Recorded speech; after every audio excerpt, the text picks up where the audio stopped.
Naseem Hamed is one of the most polarising fighters ever to come out of the UK. He's one of these fighters who really divided opinions and had a pretty fascinating career that was full of twists and turns. Nordic Warrior here, back with another retrospective boxing video. So, when I did my Joe Calzaghe and Tommy Morrison videos, I received some pretty interesting requests of fighters to do videos of a similar style about, and one of the requests that I got was for former featherweight champion Naseem Hamed. In this video I'm going to be talking about Hamed's career, looking into and speculating on how good he really was, how good I think he would have done in today's era and really any era besides his own.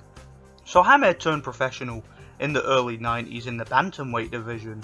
He won the European bantamweight title very early in his career and started to develop quite a large following in the UK due to his unusual and unorthodox fighting style.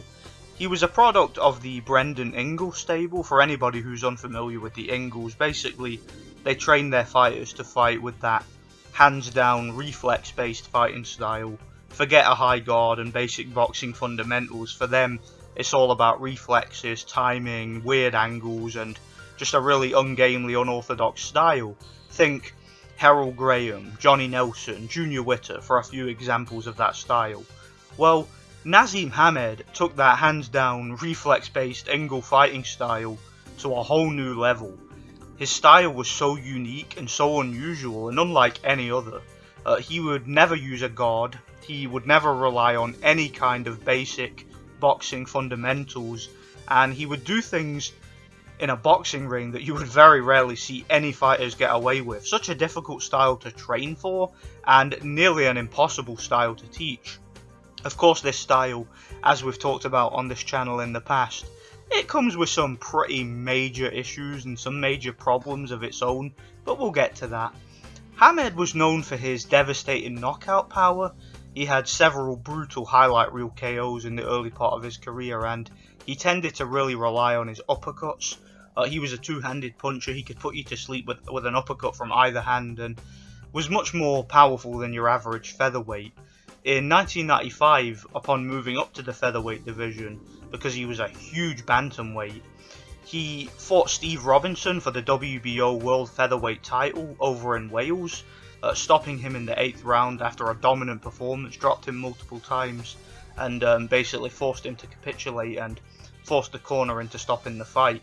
But it has to be said that Steve Robinson was definitely, in my opinion, one of the weakest title holders of his era, and Hamed beating him in Wales the way he did was not really a huge surprise. Nonetheless, it was a pretty good win and a pretty good performance by Hamed, and it clearly showed that Naz had some legit KO power and a lot of confidence in his own ability.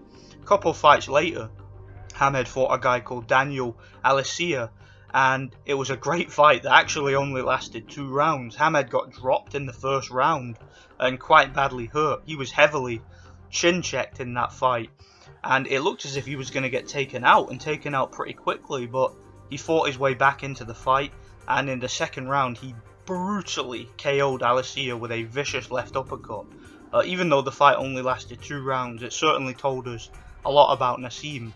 It showed that he could be hit, hurt and dropped, but it also showed some good things about Naseem. It showed that he had some fighting heart and that he could come back to win by KO himself, and that his power was legit, and his uppercuts were really not to be messed with. So, really significant fight in my opinion. His very next fight turned out to be one of the toughest fights of his entire career. He fought Manuel Medina. Now, Medina was a very underrated fighter, a former and future world champion who gave everybody a tough fight.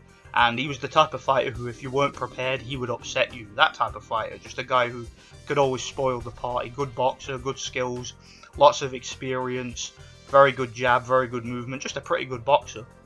And yeah, like I said, he always gave everybody a tough fight. And against Hamed, he, in my opinion, was winning that fight pretty clearly. He was outboxing and schooling Hamed for long stretches of the fight. Hamed was missing wildly.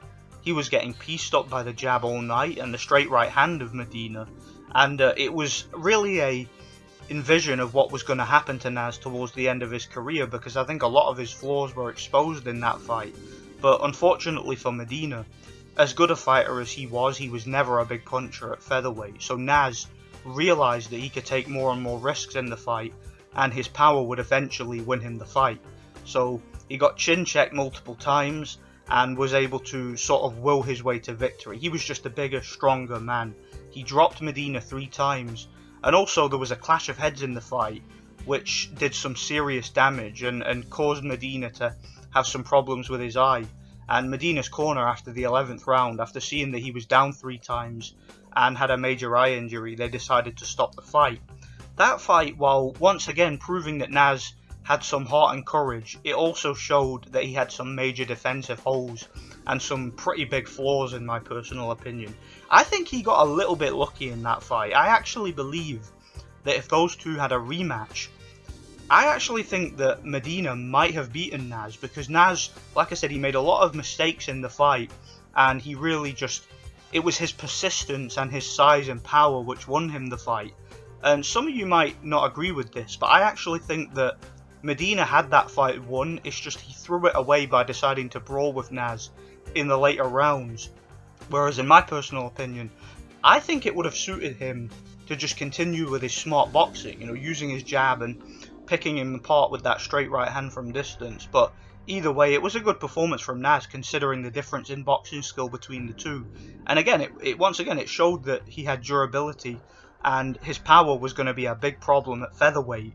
A couple fights later, he had his first unification fight against Tom Johnson for the IBF title. This was one of Hamed's best performances in my personal opinion, and one of his best wins. He stopped Johnson in the 8th round after dropping him multiple times. He then fought Billy Hardy and stopped him in the 1st round. He actually correctly predicted that he was going to stop him in the 1st round, and he did, so that was quite impressive. Billy Hardy was past his prime and too small, but the fact he was able to accurately predict a 1st round knockout, I think that's quite impressive. His US debut came against Kevin Kelly not that long later, and it was a great fight while it lasted, man. The fight only lasted 4 rounds, but both men were dropped multiple times. Both men hit the canvas 3 times each in the fight, and it basically became a shootout. Hamed, despite hitting the canvas 3 times, managed to get up and KO Kevin Kelly in the 4th. Now, the interesting thing about this fight is that Kelly kind of got suckered in by the pre-fight shenanigans and the mind games and the showmanships of Hamed all through the build-up, along with his long and convoluted ring entrance that really got under Kelly's skin and made him fight Hamed's fight. In my opinion, if Kelly had kept his cool and had just boxed a more tactful performance, he would have had a much better chance of winning. But Hamed had a way of making his opponents fight to his strengths, and this fight is an example of that. After the Kelly fight, he beat Wilfredo Vasquez by an impressive 7th round stoppage. Again, that was one of Nas's better performances, and that fight set up a long anticipated fight with the incredibly tough Irishman and former world champion Wayne McCulloch. Now, this is the part of the video that's going to be a little bit controversial, because I'm aware that Naseem Hamed has a lot of fans, but in my personal opinion, that fight was much closer and much more competitive than the judges had it. Now, don't get me wrong, I thought Hamed won the fight. I thought the right man won, but I thought the fight was a lot closer and definitely a lot more intriguing than the commentators did and than the judges did. And I thought that there were moments in that fight, there were long stretches of it in fact, particularly in the second half of the fight, where Hamed did nothing, and he was just moving around and posing and posturing and barely doing anything, whereas McCulloch was walking him down, outworking him, outlanding him at times, particularly in the second half of the fight. I just thought that McCulloch, to me, actually showed some adjustments, and McCulloch was keeping a high guard and was just doing more each round in my opinion. And although I thought Hamed landed the cleaner, more effective punches for the most part, and definitely did the more eye-catching work, I still think that the work rate and the punch output from McCulloch made the fight much closer and much more competitive than he was given credit for. That was another fight that I would have loved to have seen a rematch of, because I actually think, and again, I know a lot of people are going to disagree with me here, but I think McCulloch, midway through that fight, actually really figured out Hamed's style and how to beat him. He just figured it out a little bit too late to get the win. After stopping the undefeated Paul Ingle in the 11th round in his next fight, Naz went on to fight the second unification of his career. This time he won the WBC title against the champion Cesar Soto in a fairly competitive fight that went to points, but a clear victory. He vacated the belt right after and never defended it. A couple of fights later, he fought the Mexican legend Marco Antonio Barrera for the vacant IBO world title and got absolutely schooled and dominated over 12 rounds. He had one more fight after that, and it was a fairly lackluster performance against Manuel Calvo. Once again, this was for the vacant IBO belt. That was it for Hamed after that fight, and despite many years of rumours surrounding a potential comeback and talks of fights against various opponents such as Michael Brody, who was in negotiations, the comeback never happened and Hamed chose to stay retired. So how good was he? How would Hamed have done in today's featherweight era, and how would he do in any era besides his own? In my personal opinion, Hamed was a fairly talented but very flawed fighter. He's a fighter who, in my personal opinion, was a little bit of an overachiever, went a little bit further than most people thought he was going to. He had great punching power, great reflexes, but his lack of overall basic boxing fundamentals really cost him down the stretch in his career. He was comprehensively outboxed by Barrera, and there were several fighters in his own era that many feel he avoided, such as Erik Morales and Juan Manuel Marquez, two guys who, in my opinion, would have beaten him handily. However, he was certainly a very entertaining fighter, and his unique style would have been a problem for anybody, simply due to him being so difficult to train for. But my opinion, once people started to figure out his style a little bit and started to recognise his flaws a little bit, he became very beatable, in my opinion. He started to really struggle at world level. Like I said, Manuel Medina, who was completely outboxing him and exposing a lot of his flaws, only really lost that fight, in my opinion, due to poor tactics and a lack of punching power at featherweight. Likewise, Wayne McCulloch was able to make Naz look very limited just based on his basic boxing fundamentals and a good chin. If you were to compare, say, Scott Harrison's performance against Wayne McCulloch, he dominated every single round against McCulloch and came very close to stopping McCulloch. Erik Morales also did a much better job against McCulloch than Hamed did, and Hamed never really looked that great once he started fighting world-class opponents who were not intimidated by his weird fighting style and his power. So, in my personal opinion, Hamed would have struggled badly in today's featherweight era. I do think there would have been some fights that would be competitive, and a lot of the guys would struggle with him, but if you look at some of the best guys in the division right now, the likes of Emmanuel Navarrete, for example, he would probably be a very hard matchup for Naz just based on his punching power and his physical strength, as would a guy like Gary Russell, for example, who has blindingly fast hands. I mean, I personally couldn't see Naz beating someone like Gary Russell. I think the difference in hand speed and the difference in technique would be too much.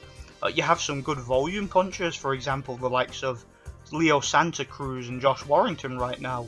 Both of those guys would be an interesting match for a prime Hamed. I'm not saying that they definitely beat him. He probably could beat those guys on a good night, but they certainly give him a good fight just based on their volume, their work rate, and their basic boxing fundamentals. Both of those guys have got decent punching technique, and both of those guys have a guard, so I could see both of those guys giving him a lot of problems and potentially outworking him. Featherweight is a pretty strong division right now, although it does lack some of the big name fighters like Morales, Barrera, Marquez and Pacquiao, all guys who were around in Hamed's era or roundabout. But I think Hamed would have struggled at world level in any era, just based on his fighting style and due to how that type of style only takes a fighter so far. When you don't have boxing fundamentals, it can be very jarring for an opponent. But once you figure that style out, I think there are a lot of guys nowadays, and a lot of the all-time greats, would figure that style out, and they would realise that a lot of that razzmatazz and flashy flash doesn't always work when you just apply steady pressure and box behind a jab and stuff like that. So I do think that a lot of fighters nowadays would have probably figured that style out. So all in all, Naz was a good fighter. He had good power, he had pretty decent speed, he had an awkward style, and he had lots of fighting heart, as well as being very talented at using mind games to get his opponents to fight in a way that suits him. But I also think he was a little bit overrated and would have always struggled at world level in any competitive era. There are a few fights that I would have loved to have seen that never happened, such as Junior Jones, Eric Morales, Juan Manuel Marquez, and several others that I think would have either beaten Hamed handily or given him a good fight.